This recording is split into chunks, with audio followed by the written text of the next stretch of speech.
Hello everyone, welcome to PG mathematics. Vector calculus की हमारी एक क्लास हुई थी जिसमें हमने कुछ बेसिक आइडिया देखे थे। उसी बेसिक आइडिया में हम आगे बढ़ते हैं। मैंने आपको बोला था 2-3 क्लासों में हम इस वेक्टर कैलकुलस को कंप्लीट करने वाले हैं, इसके बेसिक्स को कंप्लीट करने वाले हैं। वेक्टर कैलकुलस तो काफ़ी बड़ा है हमारा, तो अब हम वेक्टर कैलकुलस पे बात करेंगे।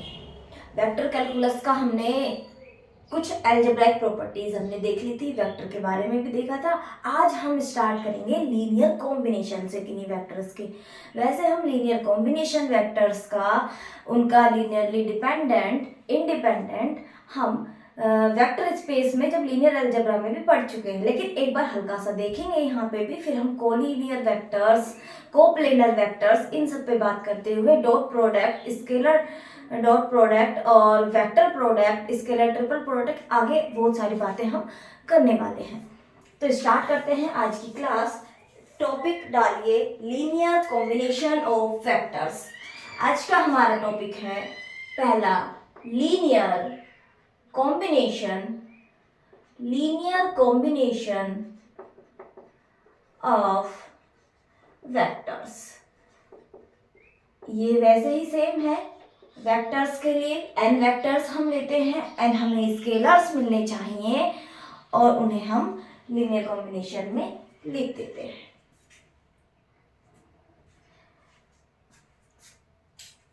If a1 vector, a2 vectors, an are n vectors and there exist या फिर and alpha 1, alpha 2, alpha n are n scalars.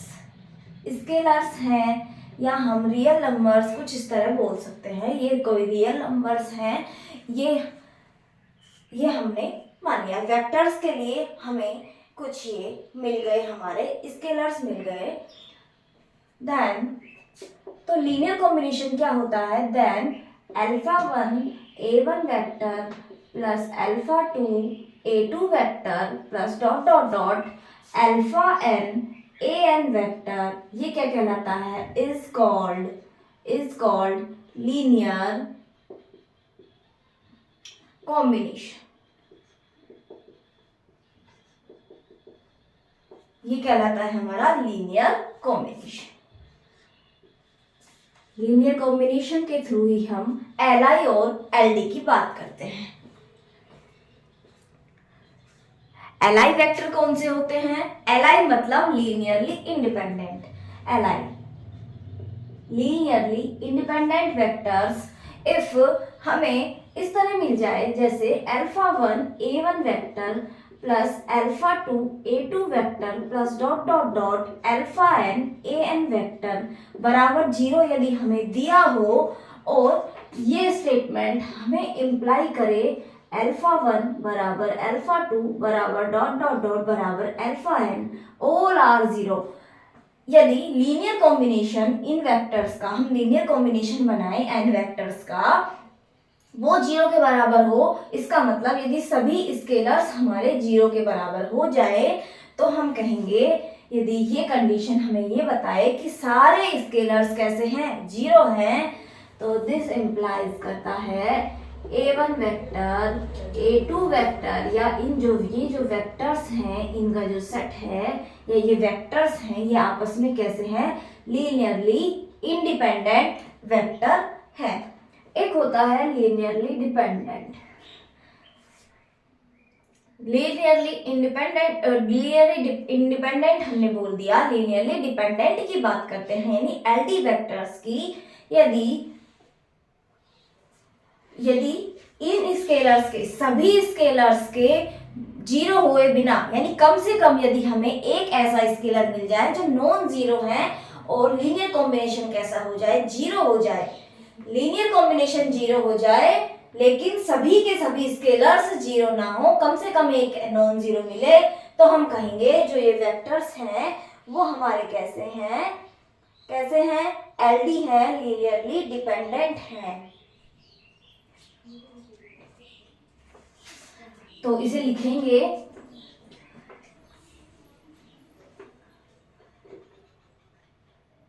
Without all alpha i's are 0। या हम कह सकते हैं that is at least one of alpha i is non zero alpha 1 a1 vector alpha 2 a2 vector plus dot dot dot alpha n an vector बराबर 0। यानी किसी एक के नॉन जीरो होने पर भी यदि हमारा ये लीनियर कॉम्बिनेशन 0 हो जाए, इसका मतलब ये जो हमारा सेट है a1 वेक्टर a2 वेक्टर और an वेक्टर, ये कैसे हो जाएंगे, हमारे LD हो जाएंगे। कैसे हो जाएंगे, LD।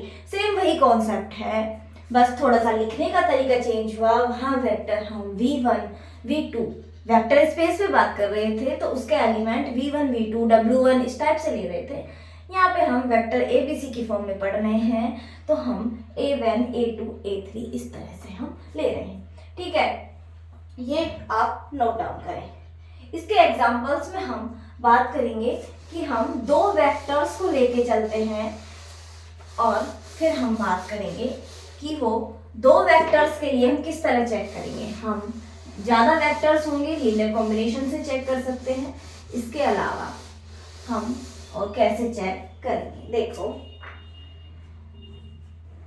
जैसे फॉर एग्जाम्पल लिख लीजिए, है ना, मेरे पास दो वेक्टर हैं। जैसे पहला है A vector a1 i cap plus a2 j cap plus a3 k cap. First vector है a vector and second vector है b vector b1 i cap plus b2 j cap plus b3 k cap. ये vector है, मेरे पास दो vector है। अब दो vectors को हम चेक करने के लिए हम क्या कहेंगे, यदि मैं a1 upon b1 a2 upon b2 a3 upon b3, ये जो रेशियो है a1 upon b1 a2 upon b2 a3 upon b3, ये रेशियो है, ये बराबर हो जाए, ये रेशियो बराबर हो जाए, मान लिया कोई रियल नंबर है लैम्डा, इसके बराबर हो गया, तो ये दोनों वेक्टर कैसे कहलाएंगे, मेरे लीनियरली डिपेंडेंट वेक्टर कहलाएंगे। और मैं लीनियर डिपेंडेंट का मतलब है दो वेक्टर्स का, ए वेक्टर को किसी लैम्डा बी वेक्टर लिख सकता हूँ, या फिर बी वेक्टर को हम लैम्डा ए वेक्टर की फॉर्म में लिख सकते हैं, है ना। यानी इनके जो ये आई कैप जे कैप और के कैप वाले कोफिशिएंट का जो रेशियो है ये सेम हो जाए, तो हम कहेंगे लीनियरली डिपेंडेंट वेक्टर है। और किसी भी एक वेक्टर को, दोनों में से एक वेक्टर को दूसरे वेक्टर के, इसे लैम्डा नहीं लिखते हैं, म्यू लिख देते हैं, मान लिया, आप कंफ्यूज हो सकते हैं। यानी एक वेक्टर को दूसरे वेक्टर के स्केलर मल्टीपल की फॉर्म में लिख सकते हैं। स्केलर मल्टीप्लिकेशन हमने पढ़ लिया था, वही, ये कोई स्केलर ही है, कोई रियल नंबर है, ठीक है। और यदि ये जो रेशियो है ये बराबर ना आए, यदि कोई एक भी, या तो a1 अपॉन b1 और a2 upon b2 a3 upon b3, ये क्या हो, नॉट इक्वल हो सकता है दो बराबर हो, तीसरा बराबर ना हो, ये दो बराबर हो, ये वाला इसके बराबर ना हो, या ये दोनों बराबर हो, ये बराबर ना हो, यानी ये तीनों आपस में इक्वल ना हो, किसी भी एक जगह अनइक्वल आ जाए, यानी तीनों आपस में बराबर ना हो, या हो सकता है तीनों ही अलग अलग आ जाए, या दो एक जैसे या एक अलग आ जाए, तो नॉट इक्वल है, तो हम क्या कहेंगे, ये वेक्टर्स हैं वो एलाई वेक्टर हैं, A vector and B vector कैसे हैं, एलाई वेक्टर है। और हम इन वेक्टर को इस तरह इस फॉर्म में भी नहीं लिख सकते। तो ये कॉन्सेप्ट तो हमारा हो गया लीनियरली डिपेंडेंट एंड इंडिपेंडेंट का। इसके बाद एक कॉन्सेप्ट आता है कोलिनियर वेक्टर्स का। देखिए, दो वेक्टर हैं, एलडी हैं, जब ये वेक्टर लीनियरली डिपेंडेंट हैं तो हम इन्हें, एक वेक्टर को दूसरे के स्केलर मल्टीपल में लिख रहे हैं, कैसे लिख रहे हैं, स्केलर मल्टीपल में लिख रहे हैं, तो इसका मतलब हो गया कि ये दोनों एक लीनियर ही तो हो गई, एक लाइन में आ गए। या फिर हम इसे इस तरह भी लिख सकते हैं, क्या लिखेंगे हम, lambda one A vector plus lambda two B vector, इस तरह हमने लिखा। इसे 0 के बराबर हो सकता है, और जब लैम्बडा वन और लैम्बडा टू दोनों एक साथ 0 नहीं है, तो क्या हुआ, एक लाइन की इक्वेशन फॉर्म है। ये क्या होगी, एक लाइन की इक्वेशन है। तो हम कहेंगे कि जब दो वेक्टर्स हमारे टू वेक्टर्स कैसे होते हैं, लीनियरली डिपेंडेंट होते हैं। तो लीनियरली डिपेंडेंट होते हैं तो वो कैसे होते हैं, कोलीनियर वेक्टर्स होते हैं। ये नोट करें, फिर हम ये स्टेटमेंट लिखते हैं।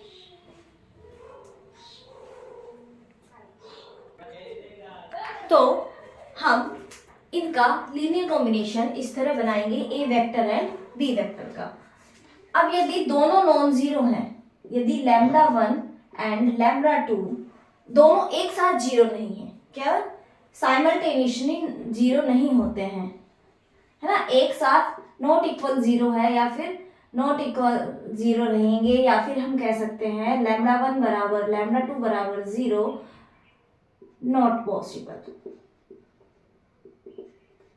यानी बिना दोनों के 0 हुए भी हमारा ये स्टेटमेंट 0 हो रहा है, तो हम कहेंगे कि ये कैसे हैं, एलडी वेक्टर्स हैं। और यदि लैम्बडा वन बराबर 0 एंड लैम्बडा टू बराबर 0 दोनों एक साथ 0 हो जाएं, तो हम कहेंगे ये कैसे हैं, एलडी।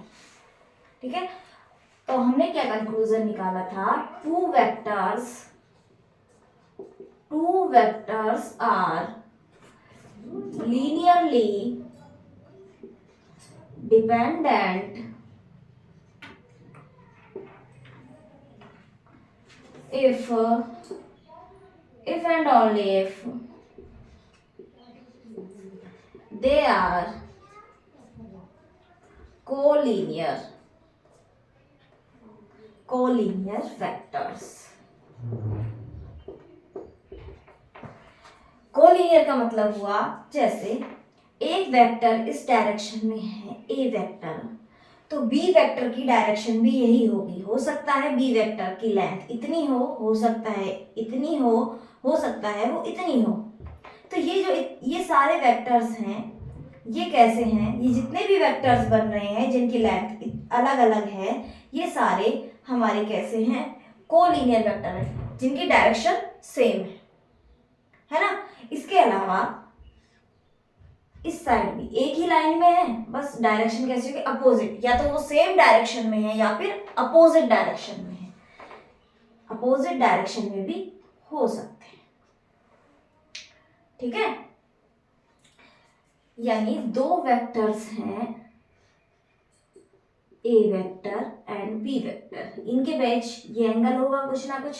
ठीक है, अब ये एंगल या तो एंगल कैसा हो जाए, 0 हो जाए, या ये एंगल हमारा हो जाए कैसा,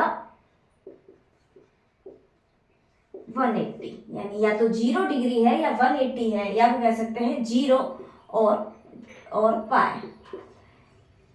ये दो यदि एंगल है तो कैसे होते हैं, कोलिनियर होते हैं। और ये स्टेटमेंट आपको याद रखना है, two vectors are linearly dependent if and only if they are collinear vectors. ये लिखिए। फिर हम 3 वेक्टर्स के बारे में देखेंगे कि 2 वेक्टर्स का तो हमने कैसे किया कि हमने इनके कोफिशिएंट चेक करके हम कर सकते हैं। कोफिशिएंट को इस तरह से हम चेक कर सकते हैं कि एलडी है या एलआई है। यदि तीनों का रेशियो सेम है तो एलडी है, और रेशियो सेम नहीं है तो हम क्या लिखते हैं, इसे एलआई लिखते हैं। और एलडी कब होता है, एलडी होने का मतलब है ये दोनों वेक्टर कैसे हैं, कोलिनियर वेक्टर है।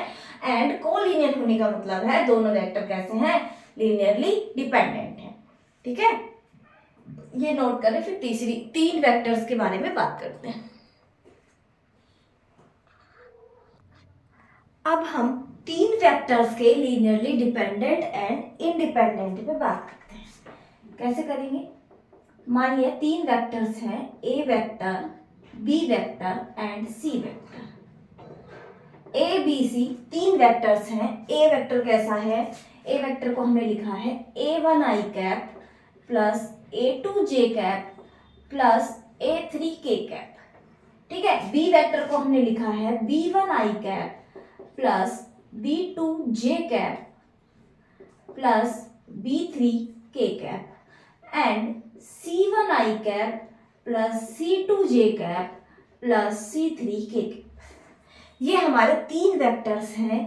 तीनों vector A B C, A vector, B vector, C vector are linearly dependent if and only if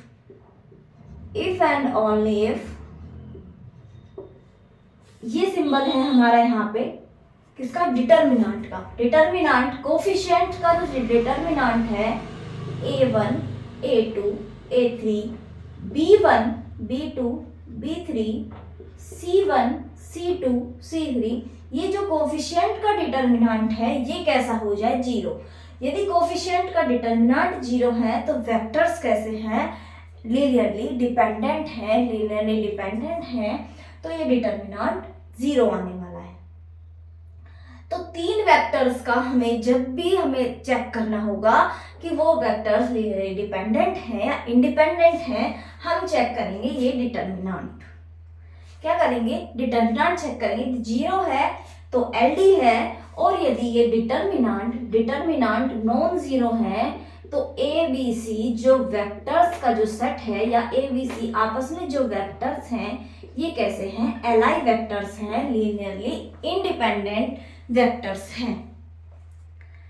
ठीक है, लीनियरली इंडिपेंडेंट वेक्टर्स हैं हमारे ये वेक्टर्स। यदि हमारा डिटर्मिनांट कोफिशिएंट मैट्रिक्स है उसका डिटर्मिनांट कैसा आ रहा है, जीरो आ रहा है तो linearly dependent, and non zero आ रहा है तो लीनियरली इंडिपेंडेंट है। दूसरे वर्ड्स में हम क्या कहेंगे कि इसे हम क्या कहेंगे, देखो दो वेक्टर्स, हमने दो वेक्टर्स पे बात की। दो vectors linearly dependent and independent कैसे होंगे, तो एक लाइन में हो भाई, दो वेक्टर्स हैं अलग अलग, दोनों कैसे हो, एक लाइन में हो, या तो 0 डिग्री एंगल हो या फिर 180 हो, तो हमने सीधा सीधा एज्यूम कर लिया। अब जब कोफिशिएंट हम तीन वेक्टर्स का देख रहे हैं, हमारे पास अब तीन वेक्टर्स हैं। यदि दो वेक्टर्स इस तरह नहीं है, यदि कोई भी इनमें से दो वेक्टर कोलिनियर हो गया, मान लीजिए एक ही लाइन में हो गया, तो तीनों आपस में, तीनों भी कैसे हो गए, डिपेंडेंट हो गए। ठीक है, यदि मान लिया दो वेक्टर्स हैं कोई, वो कैसे हैं, कोलिनियर वेक्टर्स नहीं है, यानी दो, मैंने ए और बी दो वेक्टर्स लिए, वो कैसे हैं, लीनियरली इंडिपेंडेंट हैं। तो उनके बीच में मान लिया ये कोई एंगल है। अब यदि मुझे तीनों को कैसा बनाना है, ये तो दो वेक्टर है, एक ये वेक्टर है मेरा, एक ये वेक्टर है। अब यदि इन तीनों को मुझे लीनियरली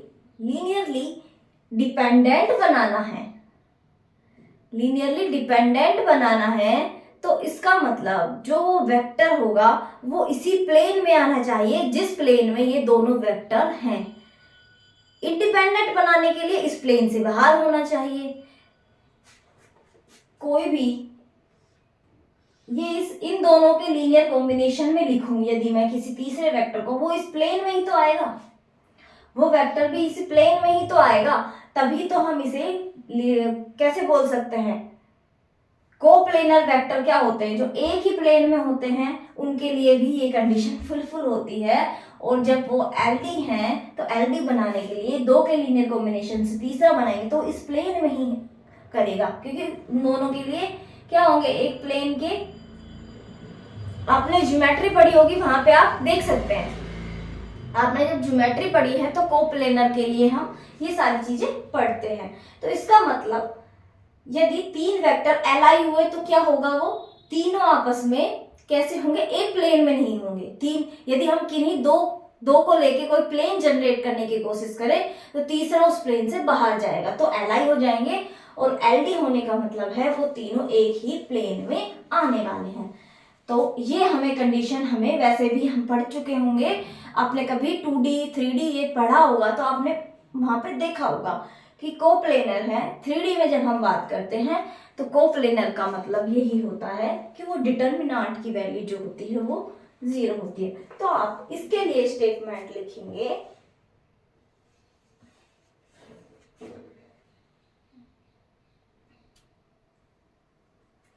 कि कोई भी दो वेक्टर्स के लिए तो हमने लिखा दो वेक्टर्स एलडी हैं मतलब कोलिनियर है, कोलिनियर है मतलब एलडी है। अब हम लिखते हैं थ्री वेक्टर्स का, three vectors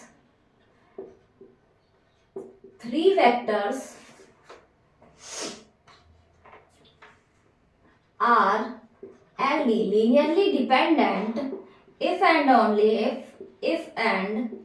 only if they are coplanar। Coplanar vectors कोई भी थ्री है, कोप्लेनर वेक्टर थ्री वेक्टर्स यदि कोप्लेनर है तो वो एलडी है तो कोप्लेनर है। ये स्टेटमेंट्स आपको याद में रखने है ना। अब बात करते हैं फोर वेक्टर्स के। अब हम थ्री डायमेंशन पे ही बात कर रहे हैं, तो तीन वेक्टर मान लिया एलडी है, तीन वेक्टर कैसे हैं एलडी है, और हमारे पास सिर्फ थ्री डायमेंशन ज्योमेट्री, वेक्टर हमारी थ्री डायमेंशन ज्योमेट्री तक ही काम करता है, क्योंकि इसमें देखो तीन ही तो डायरेक्शन है आई जे की, है ना। अब यदि हम फोर वेक्टर लें, यदि तीन वेक्टर, चार वेक्टर्स में से तीन वेक्टर एलाइन है, तो चौथे वेक्टर को तो उन तीनों में से किसी के या तो लीनियर होना पड़ेगा, या किन्हीं दो के लीनियर कॉम्बिनेशन से बनना पड़ेगा, या उन तीनों के लीनियर कॉम्बिनेशन से ही बनना पड़ेगा। तो जब भी हम चार या चार से ज्यादा वेक्टर्स लेंगे, फोर या फोर से ज्यादा वेक्टर्स लेंगे, या तीन से ज्यादा जब भी वेक्टर्स हम लेते हैं, तो वो कैसे होते हैं, हमेशा एलडी होते हैं, ठीक है। यानी फोर और मोर, फोर या फोर से ज्यादा, four vectors are always LD, linearly dependent होते हैं। तीन स्टेटमेंट पे हमने बात की, देखो तीन स्टेटमेंट, टू वेक्टर्स कोलिनियर होते हैं, कोलिनियर मतलब एक लाइन में होंगे 0 डिग्री या 180 डिग्री, ठीक है। दो वेक्टर्स कोलिनियर होंगे, इसका मतलब एलडी होगा कोलिनियर होगा। थ्री वेक्टर्स कोप्लेनर मतलब एलडी मतलब कोप्लेनर। फोर और फोर से ज्यादा, 4, 5, 6 कितने भी हम वेक्टर्स ले ले, वो सारे हमेशा एलडी होते हैं, ठीक है। दूसरा, दो वेक्टर्स का हमें चेक करना है वो एलआई है या एलडी, तो हम कैसे चेक करेंगे, उनके कोफिशिएंट्स का रेशियो निकालेंगे, आई कैप के कोफिशिएंट का रेशियो करेंगे, जे कैप के और के कैप के कोफिशिएंट का रेशियो करेंगे। यदि तीनों का रेशियो बराबर आता है तो एलडी, और तीनों का रेशियो बराबर नहीं आता है तो एलआई। इसी तरह तीन वेक्टर्स के लिए जब हम बात करेंगे तो हम ये कोफिशिएंट मैट्रिक्स निकालेंगे। यदि डिटर्मिनेंट 0 आता है तो कैसा होगा, एलआई होगा, 0 आता है तो एलडी होगा, और नॉन 0 आता है तो एलआई होगा। तो ये बात हो गई हमारी वेक्टर्स के एलआई और एलडी तक, ठीक है। हमसे सीधा सीधा पूछे फोर वेक्टर्स इससे ज्यादा दिए हों तो हम डायरेक्ट ही बोलेंगे वो एलडी है, और दो और तीन का कैसे निकालेंगे ये हमने देख लिया, ठीक है। आगे बढ़ते हैं, आप ये नोट करें।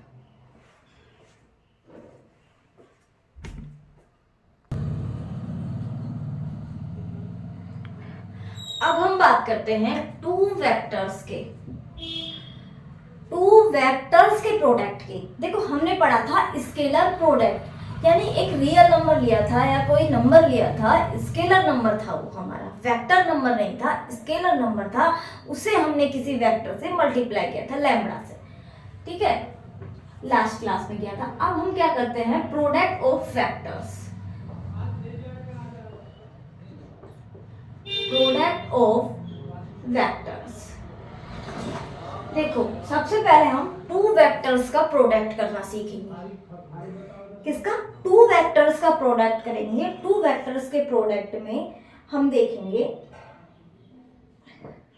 देखो दो वेक्टर्स का जो प्रोडक्ट होगा, एक होगा डॉट प्रोडक्ट जिसे हम स्केलर प्रोडक्ट बोलेंगे, scalar product of two vectors, या हम उसे डायरेक्टली डॉट प्रोडक्ट बोलते हैं। एक होता है वेक्टर प्रोडक्ट, यानी दो वेक्टर्स का वेक्टर प्रोडक्ट हम करेंगे, ठीक है, यानी क्रॉस प्रोडक्ट जिसे हम बोलेंगे, क्रॉस प्रोडक्ट। और इसके बाद हम थ्री वेक्टर्स का सीखेंगे, स्केलर ट्रिपल प्रोडक्ट भी होता है, यानी तीन वेक्टर्स का स्केलर प्रोडक्ट हम करेंगे, फिर हम उनका वेक्टर प्रोडक्ट या क्रॉस प्रोडक्ट भी करेंगे, 4 वेक्टर्स तक हम बात करेंगे, 4 वेक्टर्स के भी हम प्रोडक्ट पे बात करेंगे कि 4 वेक्टर का हम प्रोडक्ट कैसे कैसे कर सकते हैं। तो पहले हम 2 वेक्टर्स से स्टार्ट करते हैं कि 2 वेक्टर्स का प्रोडक्ट हम कैसे करेंगे। ठीक है, सबसे पहला हमारा आता है डॉट प्रोडक्ट या स्केलर प्रोडक्ट ऑफ 2 वेक्टर्स।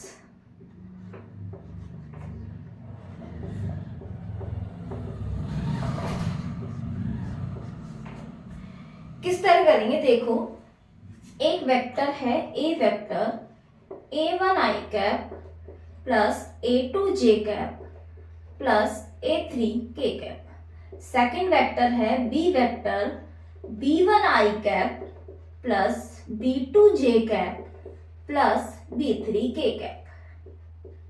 ठीक है, 3 वेक्टर्स और 2 वेक्टर्स हैं A vector and B vector. सबसे पहली बात, जब हम डॉट प्रोडक्ट करते हैं 2 वेक्टर्स का, तो जो हमारे पास रिजल्ट आता है, रिजल्ट कैसा होता है, स्केलर। डॉट प्रोडक्ट हमेशा कैसा होता है, हमें स्केलर देता है, स्केलर आता है हमें डॉट प्रोडक्ट के बाद। ठीक है, जब हम 2 वेक्टर्स का डॉट प्रोडक्ट करेंगे तो हमें मिलने वाली क्वांटिटी कैसी होगी, स्केलर क्वांटिटी होगी, वो वेक्टर क्वांटिटी नहीं होगी। जब हमने स्केलर का प्रोडक्ट किया था वेक्टर से तो हमें वेक्टर ही मिला था, है ना। लेकिन जब 2 वेक्टर्स का स्केलर प्रोडक्ट करें या डॉट प्रोडक्ट करें, डॉट प्रोडक्ट ऑफ 2 वेक्टर्स हमें क्या देता है, स्केलर देता है। कैसा देता है, स्केलर क्वांटिटी देता है। स्केलर क्वांटिटी मिलती है हमें डॉट प्रोडक्ट से। डिनोट करते हैं A vector dot B vector से। डिनोट कैसे करते हैं, A vector dot B vector से। और होता क्या है, ए वेक्टर का डिटर्मिनेंट या मैग्नीट्यूड, डिटर्मिनेंट नहीं मैग्नीट्यूड सॉरी, बी वेक्टर का magnitude into cos theta. Theta क्या होता है, ए वेक्टर और बी वेक्टर के बीच का एंगल। मान लिया ये ए वेक्टर है, ये बी वेक्टर है और ये एंगल हो गया थीटा। अब यहाँ पे हमारे पास जब कोस थीटा है, कोस कैसा है, इवन फंक्शन होता है, यानी कोस माइनस थीटा बराबर भी कोस थीटा होता है। तो हम इसे a टू बी लिखें या b टू a रखें, कोई फर्क नहीं पड़ता, यानी a डॉट b करें या b डॉट a करें, यहां तो हमसे बोला जाता है a और b के बीच का एंगल। डेफिनेशन में ये बोला जाता है। पर यदि जब हम b डॉट, इस ये ही किसके बराबर हो जाएगा, b vector dot a vector के। ये तो कैसे है, स्केलर क्वांटिटीज हैं।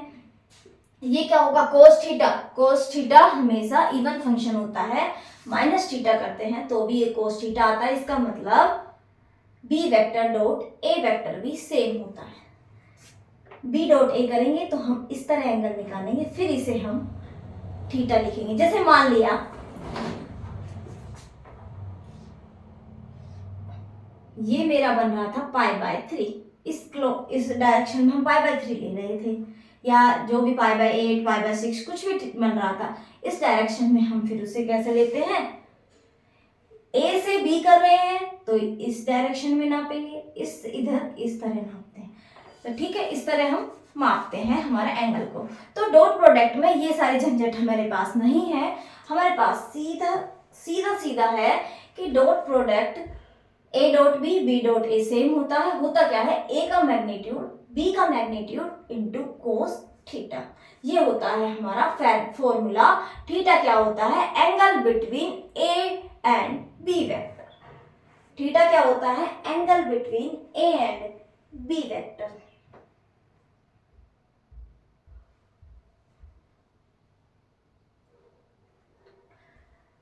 दूसरी एक बात ये भी होती है कि हम थीटा कौन सा लेते हैं। देखो ए और बी वेक्टर के बीच का एंगल होता है, थीटा क्या होता है, theta is angle between A vector and B vector. अब एक एंगल तो ए और बी के बीच ये हो गया, एक एंगल हो गया ये, बी से ए से बी। जो हम माइनस थीटा मैं आपको बता रही थी वो हम काउंट कैसे करेंगे, माइनस थीटा कहाँ पे, तो मैंने कोस के बताया। आगे हम जब साइन थीटा भी आएगा, क्रॉस प्रोडक्ट जब करेंगे तो हमारे पास साइन थीटा भी आएगा। तो हम क्या करेंगे कि हम चलते तो इसी डायरेक्शन में, एंटी क्लॉकवाइज। ठीक है, हम कैसे, जब भी हम एंगल को निकालने की कोशिश करेंगे हम क्या करेंगे, एंटी क्लॉकवाइज डायरेक्शन चलेंगे। ए से बी ये एंगल हुआ, बी से ए ये एंगल हुआ, दो एंगल हुए, ये थीटा है तो ये कितना हो गया 2 पाई माइनस थीटा। लेकिन यहाँ तो कोस है, साइन होगा तो भी कोई फर्क नहीं पड़ेगा। लेकिन हमारे जो बुक्स है उनमें बोला गया है एंगल तो है लेकिन कैसा है, लीस्ट एंगल, लीस्ट एंगल है ये इन दोनों के बीच में। यदि थीटा छोटा होगा तो हम थीटा लेंगे, यदि 2 पाई माइनस थीटा छोटा होगा तो 2 पाई माइनस थीटा लेंगे। पर होना वही है, कोस थीटा है, 2 पाई माइनस थीटा पॉजिटिव आता है। लेकिन साइन में जब हम फोर्थ क्वाड्रेंट में चले जाएंगे साइन में फिर हमें दिक्कत आ सकती है, तो इसलिए हमें लीस्ट एंगल यहाँ पे बोला गया है, यहाँ तो हमें लीस्ट एंगल लेना है और हम इस एंटी क्लॉकवाइज डायरेक्शन में ही हमेशा मापते हैं। ठीक है, और जो हम माइनस थीटा डायरेक्ट लिख रहे थे वो साइन में आपको पता लगेगा। 2 पाई से जब माइनस थीटा करेंगे तो वो क्या होने वाला है, minus sine theta, minus sine theta होगा, या फिर हम साइन माइनस थीटा भी माइनस साइन थीटा होता है, तो वहां से भी हम डायरेक्ट लिख सकते हैं। या तो आपको ध्यान रखना है थीटा और माइनस थीटा हम किस तरह लेते हैं, ए से बी और बी से ए। जब यहाँ ए डॉट बी बोला हो या ए क्रॉस बी बोलेंगे तो हम ए से बी मापेंगे, और बी डॉट ए बोला हो या बी क्रॉस ए बोला हो तो बी से ए मापेंगे। तो यदि हम एंटी क्लॉकवाइज ही चलते रहें तो सीधा सीधा पॉजिटिव साइंस में लिखेंगे, यदि हम क्लॉकवाइज चलेंगे तो हम माइनस थीटा लेके लिखेंगे। ये तो हमने कॉम्प्लेक्स में भी पढ़ा था कि हम थीटा का ओरिएंटेशन किस तरह लेते हैं, कॉम्प्लेक्स इंटीग्रेशन में, है ना, कि जब हम थीटा को क्लॉकवाइज और एंटी क्लॉकवाइज दो तरह से ले रहे थे। यदि एंटी क्लॉकवाइज है या पॉजिटिवली ओरिएंटेड है तो हम क्या कहते हैं, प्लस साइन लेते थे, और यदि हमारा क्लॉकवाइज होता था तो हम क्या लेते थे, माइनस साइन लेते थे। तो वही चीजें यहाँ पे है, या तो आप इस तरह माप लीजिए या फिर आप थीटा और माइनस थीटा वाला कॉन्सेप्ट यूज कर लीजिए। तो ये होता है डॉट प्रोडक्ट। ये क्या है, मैग्नीट्यूड है किसके, ए वेक्टर का मैग्नीट्यूड बी वेक्टर का मैग्नीट्यूड इनटू कोस थीटा। तो ये बातें हुई हमारी किसकी, डॉट प्रोडक्ट की। अब हमें डॉट प्रोडक्ट में बोला गया है कि ये लीस्ट एंगल है जब थीटा की वैल्यू 0 से पाई हुई, 0 से पाई हुई तो हम थीटा ही लेंगे। 2 पाई माइनस थीटा क्यों लेंगे, 2 पाई माइनस थीटा तो बड़ा हो जाएगा, और जब हमारे पास थीटा की वैल्यू पाई से आगे गई तो हम 2 पाई माइनस थीटा लेंगे यहाँ थीटा की जगह। तो इसका मतलब जो थीटा रहने वाला है वो 0 से पाई के बीच ही हमारे पास तो यहाँ पे आने वाला है। ठीक है, अब देखते हैं इसकी कुछ प्रॉपर्टीज के बारे में। इसकी प्रॉपर्टीज के बारे में बात करेंगे, डॉट प्रोडक्ट की प्रॉपर्टीज।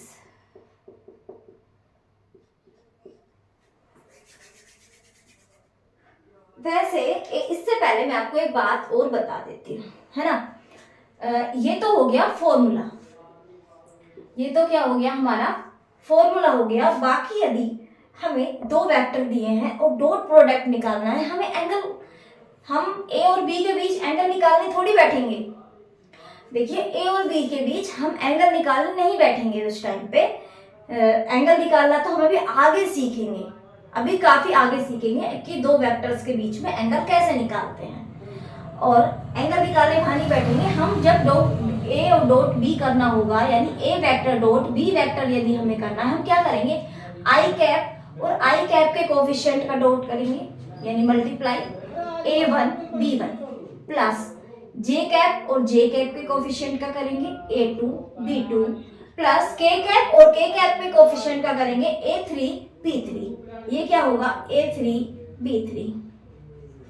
इस तरह से हम डॉट प्रोडक्ट निकालेंगे।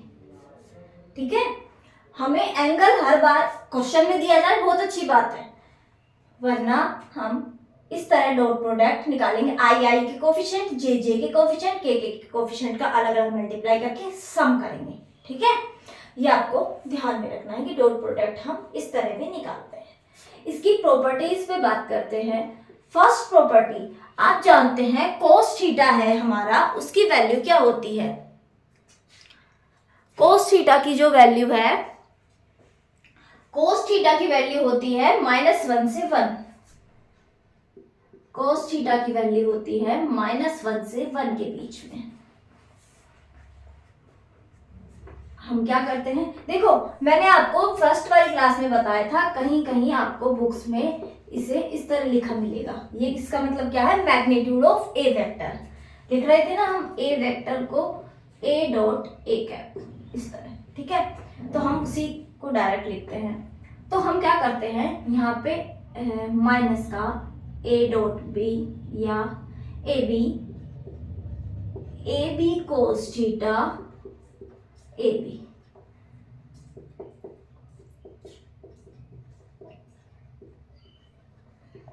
ये क्या हो गया? A vector dot B vector A B. यानी किन्हीं दो वेक्टर्स का जो डॉट प्रोडक्ट है उनके मैग्नीट्यूड से ही का जो मॉडुलस है वो उनके मैग्नीट्यूड के हमेशा कैसा होता है? मैग्नीट्यूड से के मल्टीप्लाई से हमेशा छोटा होता है। ठीक है, यदि मुझे ए डॉट बी का मॉडुलस पूछा जाए, ए डॉट बी की जो वैल्यू है वो ए बी और माइनस ए बी के बीच में होती है, या इसका मॉडुलस ए बी से हमेशा छोटा या बराबर होता है। मैंने बोला था आपको स्केलर क्वांटिटी होती है, देखो ये स्केलर है, ये स्केलर है। कोस थीटा की वैल्यू -1 से 1 के बीच होती है, कोई स्केलर आएगा और तीनों स्केलर जब मल्टीप्लाई होंगे तो ये क्वांटिटी कैसे मिलेगी? हमें स्केलर क्वांटिटी मिलेगी। और यहाँ से आप देख सकते हैं कि इसका जो मैक्सिमम वैल्यू है, मैक्सिमम ए बी यानी ए का मैग्नीट्यूड इंटू बी का मैग्नीट्यूड के बराबर या उससे छोटी रहती है हमेशा। दूसरी प्रॉपर्टी यहां लिख लेते हैं, यदि ए वेक्टर डॉट बी वेक्टर की वैल्यू ग्रेटर देन 0 आ जाए। कैसी आ जाए? Greater than 0। तो आप दोनों के एंगल के बीच में क्या बात करेंगे? A dot B greater than 0 होने का मतलब है A B cos theta greater than 0। देखो ए मैग्नीट्यूड हमेशा कैसा आएगा? पॉजिटिव, ये तो पॉजिटिव ही है, इसका मतलब कोस थीटा भी कैसा है? पॉजिटिव। कोस थीटा कैसा है? पॉजिटिव। कोस थीटा पॉजिटिव कहाँ होगा? यहाँ पे कोस थीटा की वैल्यू +1, यहाँ 0, यहाँ -1, यहाँ 0। अब हमें कोस थीटा कैसा मिलेगा? हमें पॉजिटिव कब मिलेगा? यहाँ से यहाँ तक पॉजिटिव मिलेगा, या यहाँ से यहाँ तक पॉजिटिव मिलेगा, है ना? तो ये यदि हम ये थीटा की वैल्यू कितनी होगी? थीटा की वैल्यू, अब थीटा की वैल्यू हमने देखा था, यहाँ पे लिखा था 0 से पाई के बीच ही होती है। नीचे वाली को लेने का मतलब नहीं है, क्योंकि हम 2 पाई माइनस थीटा करके लिखते हैं। फिर जब यहाँ पे बड़ी होने लगेगी, पाई के बाद से बड़ी होने लगेगी 2 पाई माइनस थीटा, यानी कि हम ऊपर ऊपर जब देखते हैं तो हमारी जब ये एंगल 0 से π/2 के बीच होता है। एंगल कहाँ होता है? 0 से π/2। π/2 होते ही तो cos theta 0, A dot B 0। लेकिन जब हमारी वैल्यू 0 से π/2 के बीच होती है थीटा की, तो हमारा कैसा होता है? डॉट प्रोडक्ट ग्रेटर देन होता है। इसका मतलब कि angle between A vector and B vector is acute angle, यानी 90 से कम है, जिसे हम न्यून कोण बोलते थे, यानी ये एक्यूट एंगल है, न्यून कोण है।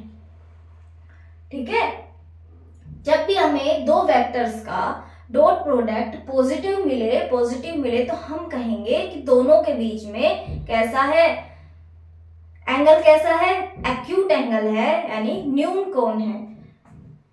अब यदि सेकंड इसी में A dot B, A vector dot B value 0 है तो 0 कब मिलेगी, थीटा की वैल्यू कैसी हो जाए, π/2, यानी कि एंगल कैसा है, राइट एंगल है। तो कैसे है, समकोण पर काटते हैं, कैसा है, समकोण पर काटते हैं, यानी कि पर हाँ समकोण पर काटते हैं, इसका मतलब ए वेक्टर परपेंडिकुलर है बी वेक्टर के। ए वेक्टर कैसा है, परपेंडिकुलर है बी वेक्टर के, ठीक है, ए वेक्टर बी वेक्टर के परपेंडिकुलर है। पर ध्यान रहे यदि ए और बी का मैग्नीट्यूड ही 0 हो गया तो परपेंडिकुलर हो या ना हो तो फिर 0 ही आनी है, यानी इसका मतलब provided A vector is not equal to 0 and B vector is not equal to 0। दोनों में से कोई एक भी 0 हो गया तो दोनों में से यदि कोई एक भी 0 हुआ तो वैसे भी डॉट प्रोडक्ट 0 ही आना है। और यदि हमारा डॉट प्रोडक्ट की वैल्यू, यदि डॉट प्रोडक्ट की वैल्यू कैसी हो जाए, लेस देन 0 हो जाए तो वैल्यू यहाँ आने लगेगी, ये हमारा एंगल कितना हो जाएगा, 90 प्लस वाला पाई तक, है ना। तो हम क्या कहेंगे, यदि तो ये क्या बोलते थे इसे, अधिक कोण हो जाता है, यानी जो एंगल है वो कैसा होगा, दोनों के बीच अधिक कोण होगा, ऑब्ट्यूस एंगल होगा, दोनों के बीच में ये वाला एंगल हो जाएगा। ज्यादा होगा यदि डॉट प्रोडक्ट तो न्यून कोण, कम हुआ तो अधिक कोण और 0 हुआ तो सम कोण। इस तरह आप याद रख सकते हैं, है ना। हिंदी टर्म्स भी थोड़ा अपने को याद रखनी चाहिए, क्योंकि कभी कभी क्या होता है हिंदी में समझ आ जाती है कुछ चीजें। वैसे कुछ लोगों को इंग्लिश में प्रॉब्लम होती होगी, पर धीरे धीरे सब चीजें आने लगती हैं। देखो मैथ ऐसी सब्जेक्ट है जिसमें हमें इंग्लिश का लोगों को लगता है कि इंग्लिश में हमें समझ नहीं आएगी, पर ऐसा कुछ नहीं होता। ये यदि हम छोटी छोटी टर्म्स को याद करने लगेंगे ना तो धीरे धीरे टर्म्स याद हुई और बाकी तो हमें करना ही क्या है, हमें तो सिर्फ टर्म्स ही तो याद रखनी है। मैथ में और है भी क्या, ये तो है नहीं कि हमें इंग्लिश लिटरेचर ही पूरा पढ़ना है, हमें आराम से रख सकते हैं याद। Acute angle, obtuse angle and at right angle पे है ये, या फिर दोनों कैसे हो जाएंगे, परपेंडिकुलर, है ना, लंबवत हो जाएंगे ये हमारे। इसके बाद आप ये नोट करें, आप डॉट प्रोडक्ट के बारे में फिर आगे की प्रॉपर्टीज पे हम बात करते हैं। तो आगे बढ़ते हैं और प्रॉपर्टीज पे आगे चलते हैं। थर्ड प्रॉपर्टी, दो प्रॉपर्टी हमने देखी, ए डॉट बी की वैल्यू यानी ए वेक्टर डॉट बी वेक्टर की वैल्यू क्या होती है, माइनस ए बी से प्लस ए बी तक, और उनके एंगल पे भी देखा पॉजिटिव है तो कैसा एक्यूट एंगल, नेगेटिव है तो ऑब्ट्यूस एंगल, एंड 0 है तो कैसा हो गया, रेक्टेंगल है उन दोनों के बीच में, या फिर कह सकते हैं दोनों कैसे हैं, परपेंडिकुलर वेक्टर्स हैं। देखते हैं, देखो जब हम किसी सेम वेक्टर का करेंगे तो क्या होगा, हमारे पास डॉट प्रोडक्ट, देखो दो ए डॉट ए करेंगे तो क्या होगा, ए इंटू ए यानी ए का डिटर्मिनेंट इंटू कोस थीटा, दो सेम एक ही वेक्टर है, दो उनके बीच एंगल कैसा हुआ, 0 cos 0 1, तो ये होता है। इसी तरह हम फोर्थ हो गया ना, ये थर्ड थी, आई कैप डॉट आई कैप करते हैं तो क्या होगा 1, क्योंकि इनका तो मैग्नीट्यूड 1 होता है। जे कैप डॉट जे कैप करते हैं 1, के कैप डॉट के कैप करते हैं 1, मैग्नीट्यूड 1 है, एंगल कैसा है 0 डिग्री सेम वेक्टर्स के बीच में, तो cos 0 90। तो इस तरह हम ये भी करते हैं। इसके अलावा यदि मुझे बोला जाए आई कैप डॉट जे कैप, दोनों का मैग्नीट्यूड तो 1 और 1 है, लेकिन एंगल कितना हो गया, आई एंड जे परपेंडिकुलर वेक्टर्स हैं तो कैसा हो जाएंगे 0, cos 90 0। ऐसे जे डॉट के का डॉट प्रोडक्ट भी 0 एंड आई डॉट के का भी डॉट प्रोडक्ट 0 आने वाला है। यानी कि हम परपेंडिकुलर जो हमारे पास आई जे के हैं, I X axis, positive X, positive Y and positive Z axis की डायरेक्शन में जो, तो हम क्या करेंगे, सेम है तो 1 और अलग अलग है तो 0।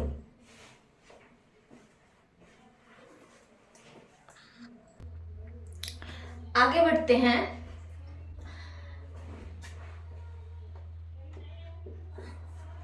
हमने पढ़ ही लिया है cos थीटा इवन फंक्शन है, a डॉट बी बराबर b डॉट a होता है। इसके साथ ही यदि a vector dot b plus c vector हो तो हम उसे लिखेंगे a vector dot b vector plus a vector dot c vector. इस तरह हम लिखेंगे। आगे यदि कोई m हमारे पास है, a vector dot b vector है, तो उसे हम लिखेंगे m a vector dot b vector dot बाहर, या फिर हम इसे लिख सकते हैं a vector dot m b vector. इस तरह लिख सकते हैं। अगली बात करते हैं। अभी मैंने बताया a vector dot b vector को हम कैसे लिख सकते हैं, यदि वो a1 b1 plus a2 b2 plus a3 b3 है। और वैसे हम क्या लिखते हैं, a b cos theta. a b क्या होते हैं, magnitude, a vector and b vector के। तो हम cos थीटा को क्या लिख सकते हैं, cos थीटा को लिख सकते हैं a1 b1 plus a2 b2 plus a3 b3 upon ab। या फिर हम आगे करेंगे, थीटा हमारा, यदि हमें थीटा निकालना हो तो कैसे निकालेंगे, cos inverse a1 b1 plus a2 b2 plus a3 b3 upon में a का magnitude root a1 square plus a2 square plus a3 square, b का magnitude b1 square plus b2 square plus b3 square. यानी दो vectors हैं, a vector है a1 i cap b1 a2 j cap plus a3 k cap, b है b1 आई cap b2 जे cap b3 के cap. तो उनके बीच angle निकालना है, तो कोस इनवर्स एंगल थीटा क्या है, cos inverse a1 b1 a2 b2 a3 b3 upon under root a1 square plus a2 square plus a3 square under root b1 square plus b2 square plus b3 square. तो इस तरह हम dot product की help से क्या निकालते हैं, theta निकालते हैं। तो ये कुछ बातें हुई हमारी डॉट प्रोडक्ट की। इसके बाद प्रोजेक्शन की बात करते हैं कि किसी एक वेक्टर का दूसरे वेक्टर की डायरेक्शन में प्रोजेक्शन।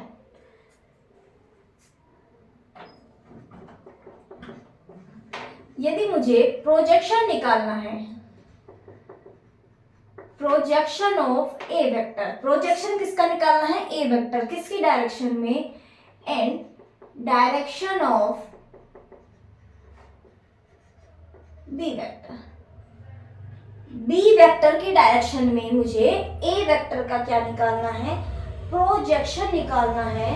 तो हम कैसे, देखो ये माना मेरे पास बी वेक्टर है, क्या है, बी वेक्टर है, और ये क्या है, ए वेक्टर है, A vector and B vector,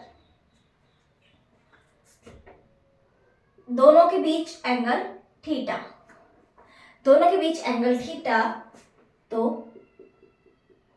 इसका जो प्रोजेक्शन है वो ये वाला पार्ट होगा, इसकी वैल्यू होगी a cos थीटा। क्या होगी, a cos theta.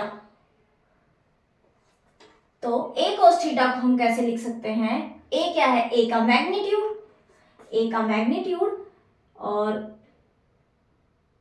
Into 1 cos theta, और 1 हम क्या लिख सकते हैं, b कैप। तो इसे हम लिख सकते हैं a vector dot b cap. इस तरह हम लिख सकते हैं। यानी जिसके डायरेक्शन में निकालना होता है उसका तो कैप, और जिस वेक्टर का निकालना होता है वो वेक्टर, दोनों का हम क्या करते हैं, डॉट प्रोडक्ट करते हैं प्रोजेक्शन निकालने के टाइम। तो इस तरह से बात हुई हमारे प्रोजेक्शन की। तो यदि इसी की बात करें तो हम क्या कर सकते हैं, हम कह सकते हैं,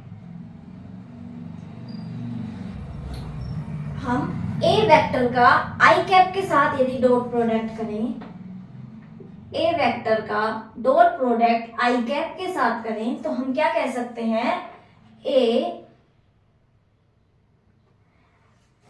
देखो ए वेक्टर क्या होता है, A1 i cap plus A2 j cap plus A3 k cap into I cap. A1 i cap dot I cap plus A2 j cap dot I cap plus A3 k cap dot I cap. हमने वहां properties में पढ़ा है, आई cap 1, बाकी ये सब 0। तो यानी ए वेक्टर का आई कैप के साथ डॉट प्रोडक्ट का मतलब हो गया, ए वेक्टर का आई कैप के साथ डॉट प्रोडक्ट का मतलब हो गया ए वेक्टर का एक्स एक्सिस का या फिर आई कैप की डायरेक्शन में जो कोफिशिएंट है A1। इसी तरह यदि हम जे वेक्टर के साथ करेंगे तो A2 एंड के वेक्टर के साथ करेंगे तो A3, यानी ए कैप का आई कैप के में प्रोजेक्शन, आई कैप की डायरेक्शन में प्रोजेक्शन, जे कैप की डायरेक्शन में प्रोजेक्शन, के कैप की डायरेक्शन में प्रोजेक्शन। तो अब देखिए ए वेक्टर, यहां देखते हैं ए वेक्टर मेरे पास क्या है, A1 i cap plus A2 j cap plus A3 k cap. A vector यही है। A1 को क्या लिख सकते हैं हम, A vector dot I cap, A2 को क्या लिखेंगे, A vector dot J cap, A vector dot K cap. इस तरह हम लिख सकते हैं और इसे हम समेशन करके लिखेंगे, समेशन ए वेक्टर आई कैप आई। समेशन लगाने का मतलब है यही चीज आई के साथ, जे के साथ और के साथ होगी, और समेशन मतलब सम में होगी। तो आप इस तरह इसे लिख सकते हैं। ये समेशन लिखने का मतलब ये हुआ, यानी आई जे के तीनों के लिए हम इस तरह लिखेंगे। ये चीजें हमें आगे भी बहुत काम आएगी, ये आपको ध्यान में रखनी है। इसे हम इस तरह ओपन करते हैं, जिसे डायरेक्टली हम इस तरह लिख देते हैं। तो ये सारी प्रॉपर्टीज आप नोट डाउन करें।